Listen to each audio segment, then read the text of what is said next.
Wow, that didn't take long, did it? It was just a couple days ago we put up a video about a rapper named YG. YG is a gangster, member of a gang in LA, a black guy. He made a video that got over 1 million views in its different incarnations on YouTube, talking about how black people can and should target Chinese people for home invasion robberies. You remember that? I'll put a link to it up. I'll put a link up to it, but here are the first couple lines from his song. First you find a house and scope it out. Find a Chinese neighborhood, 'cause they don't believe in bank accounts. Scope it out, bank accounts, kind of rhymes. Anyway, the very next day, I mean, we've been doing these stories, and both of my books, White Girl Bleed a Lot and a lot more, and Don't Make the Black Kids Angry, how Asian people are targets of relentless black criminality, violence, robbery, murder, you name it. So the day after I posted that story about this rap video, this came out. She exercised her right to defend her livelihood and property. Watch as this Gwinnett County woman rushes from her bedroom, unloading all her bullets on the 3 men who kicked in her front door. Because they got a gun.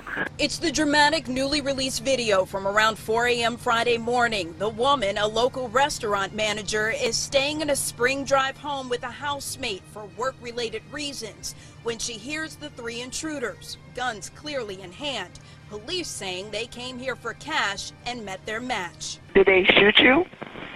Yeah, they shoot me. As they exchange gunfire with drywall debris clouding the dark home, one man runs through a glass door. The man in the wig dies of his injuries in the driveway, and the woman, seen here being consoled by that housemate who gently takes away the gun, lives to tell and show police what happened. It's not common that we receive this caliber of surveillance video showing a crime unfold, an actual home invasion. Now police need to find the 2 surviving suspects. They're not wearing anything on their faces, so we highly anticipate that someone watching the evening newscast will recognize these people.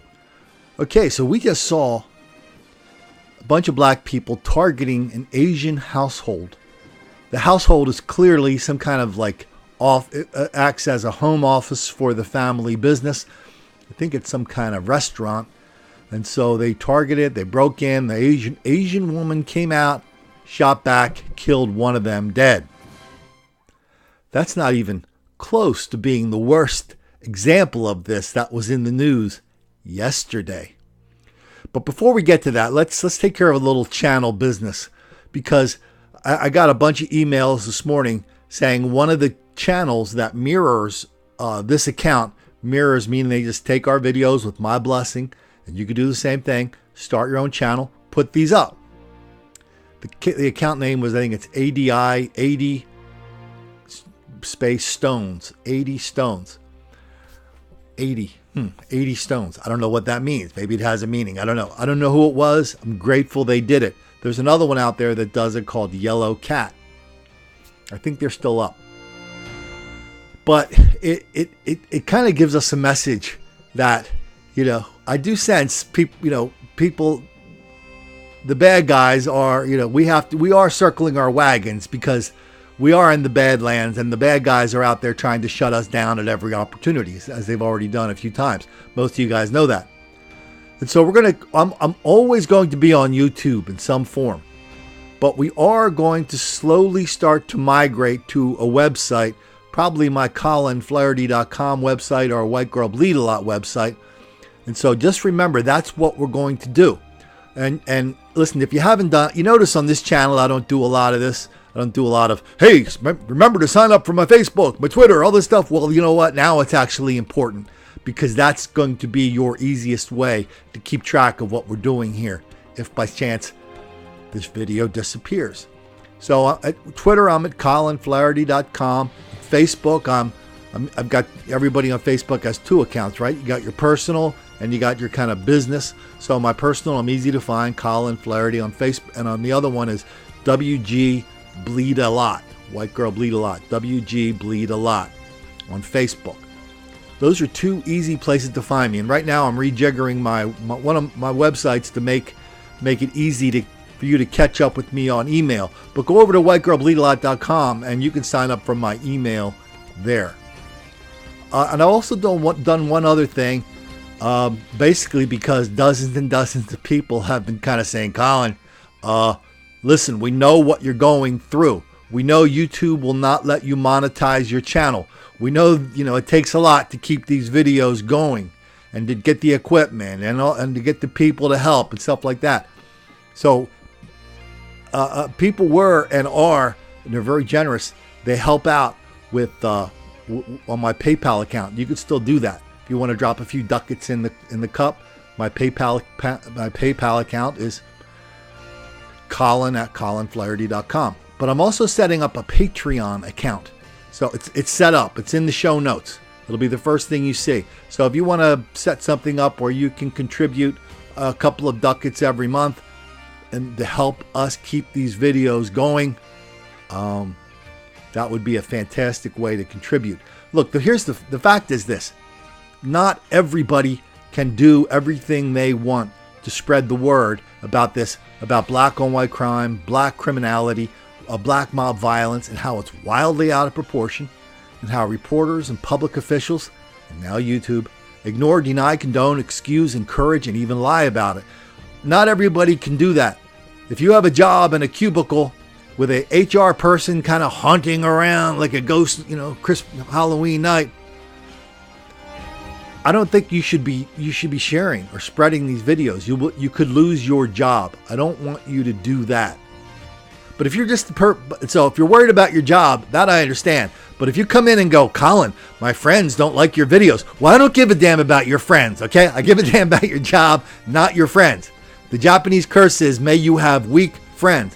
If you have friends that resent you telling the truth about this enormous black violence and black criminality all over the country, well, your friends could be dangerous.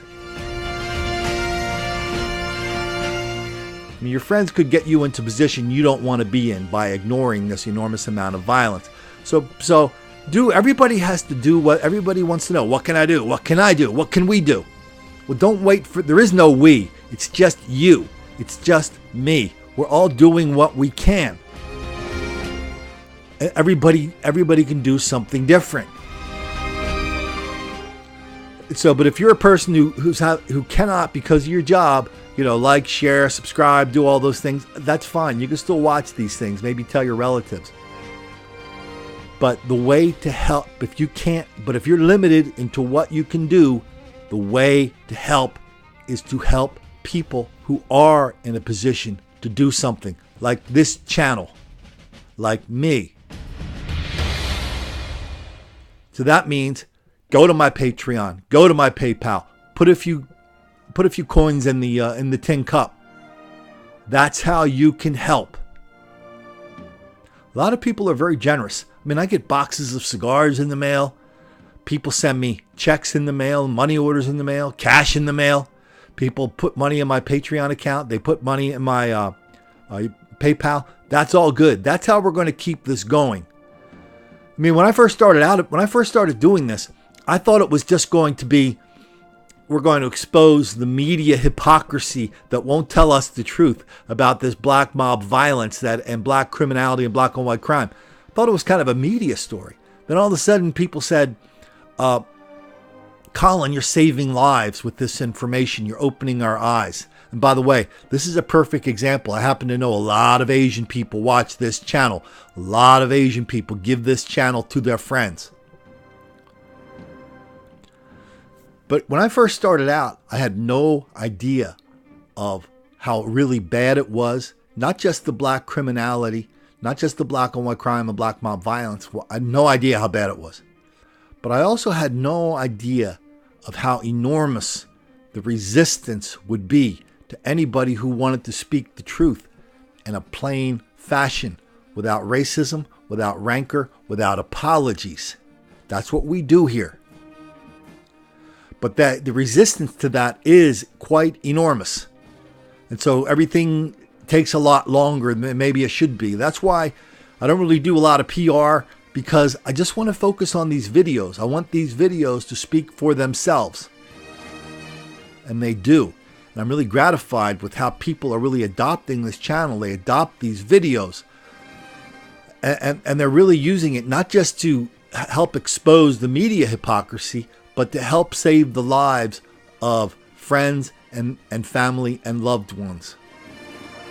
But even though whatever our goals are, whatever our intentions are, whatever we've accomplished, however noble it is, you guys know there's still some people who are just intent on shutting us down. And YouTube has shown it's way, way, way too eager to get into bed with these folks. If you guys want to send YouTube an email saying, okay, what's up with Colin's old channel, that'd be great. But the fact is, we don't have a lot of time here to waste on fighting YouTube. That's a deflection. Everything's a deflection except exposing the criminality and exposing the hypocrisy. Everything, causes and solutions are deflections.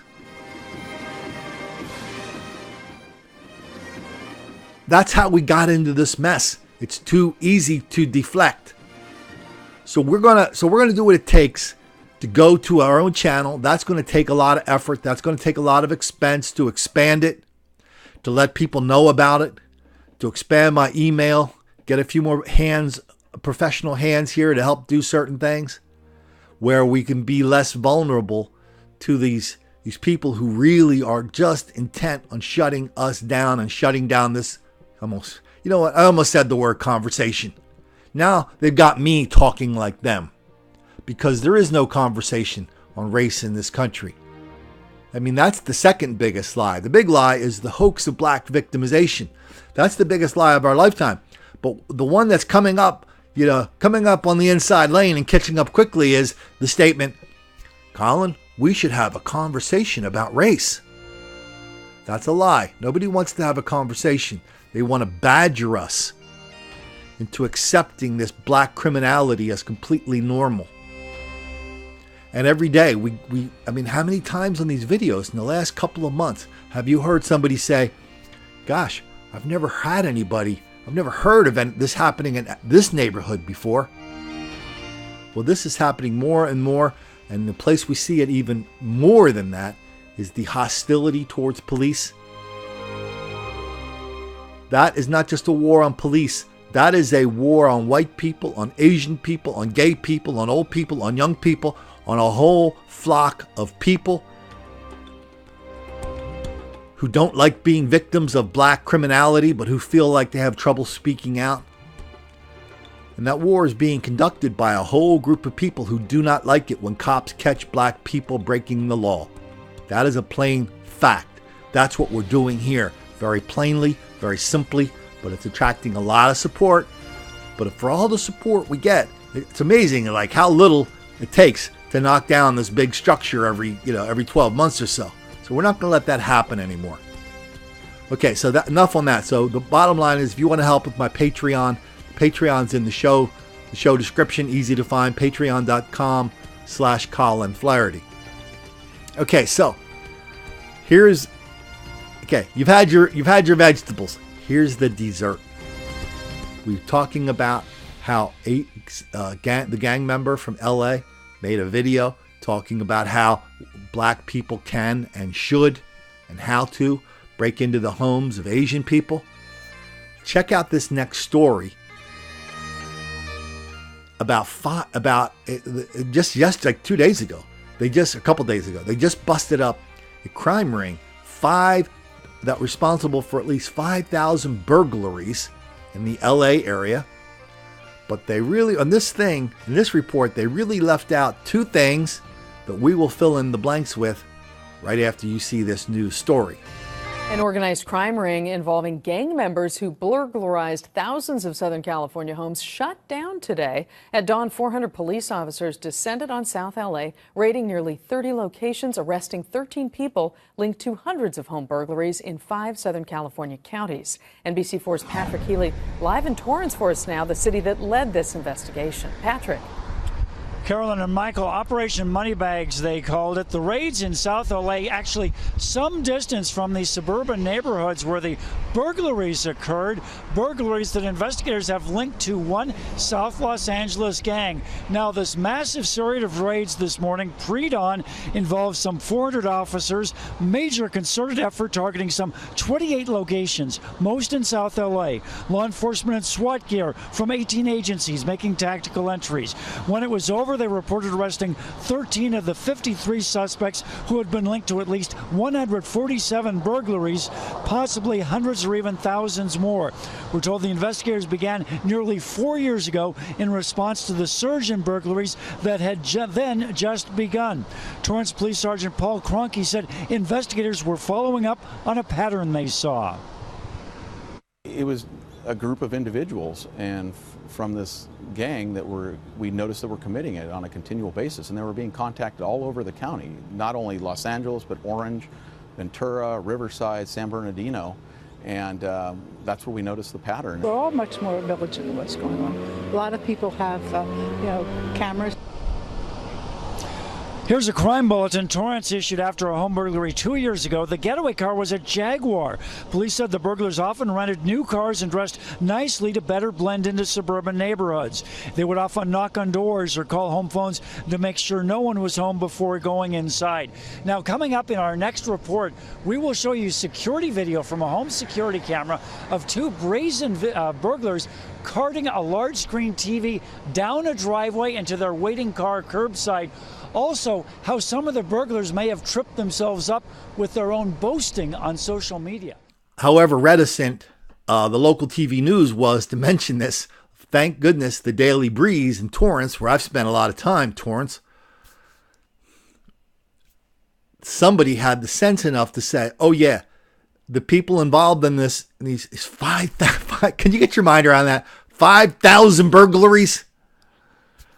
The people involved in the 5,000 burglaries are black, and they targeted Asian people. So the guy doing the TV story there didn't think that was important, either one of those things. How you find a house and scope it out. You find a Chinese neighborhood because they don't believe in bank accounts. In the story, it talks about how they go into a neighborhood, they look at the phone book for Chinese names, but they also look for Indian names, people from India.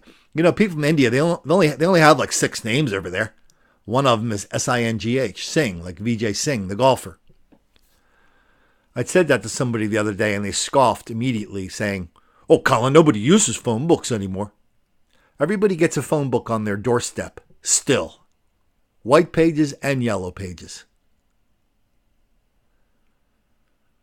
And so there we see this enormous, 5,000 homes, and you get the cop the cop. Okay, I'm on their side, but let's face it, you get the cop in the video going, well, we detected a pattern.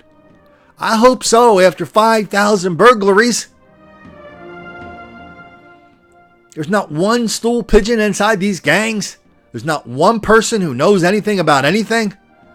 And you waited until 5,000. You had to wait for 5,000 of these things to happen. Oh, come on, man. It's like having a car crash at the corner of your house every damn day. Goes on for 5,000 times. And then finally somebody says, has anybody noticed we had a couple of car crashes up there? It's not a couple, it's 5,000. The Asian people are very hardworking, very humble. They don't like to go down to police stations and yell at people. You know what the Asian people do? They just think it's part of life in America. Black criminality is part of life in America. They've learned that lesson. But guess what? A lot of them are starting to unlearn that lesson. You saw the one story in the beginning. That woman came out with her gun. Asian people know they are targets now. More and more know they are targets. I hope I had a little something to do with that. I think I did. I think we did. But they know they are targets. But now a lot of people are saying, no, it doesn't really have to be that way. Good for them. There's another convenience store not too far from where from Torrance. I just saw it in the news this morning. I haven't looked at it. I just saw the headline where the owner of a convenience store shot at 3 people who tried to rob his store. They all got away. And so this is fantastic news that more and more Asian people are refusing to be victims. They're starting to arm themselves. They're starting to train themselves in how to use these weapons. I mean, we just did a story from Houston a couple days ago, right? Remember that one? The Asian clerk comes out, he's in the back, comes out, sees his buddy being pistol whipped, he pulls the gun out, boom. I think he killed 2 people, 2 got away.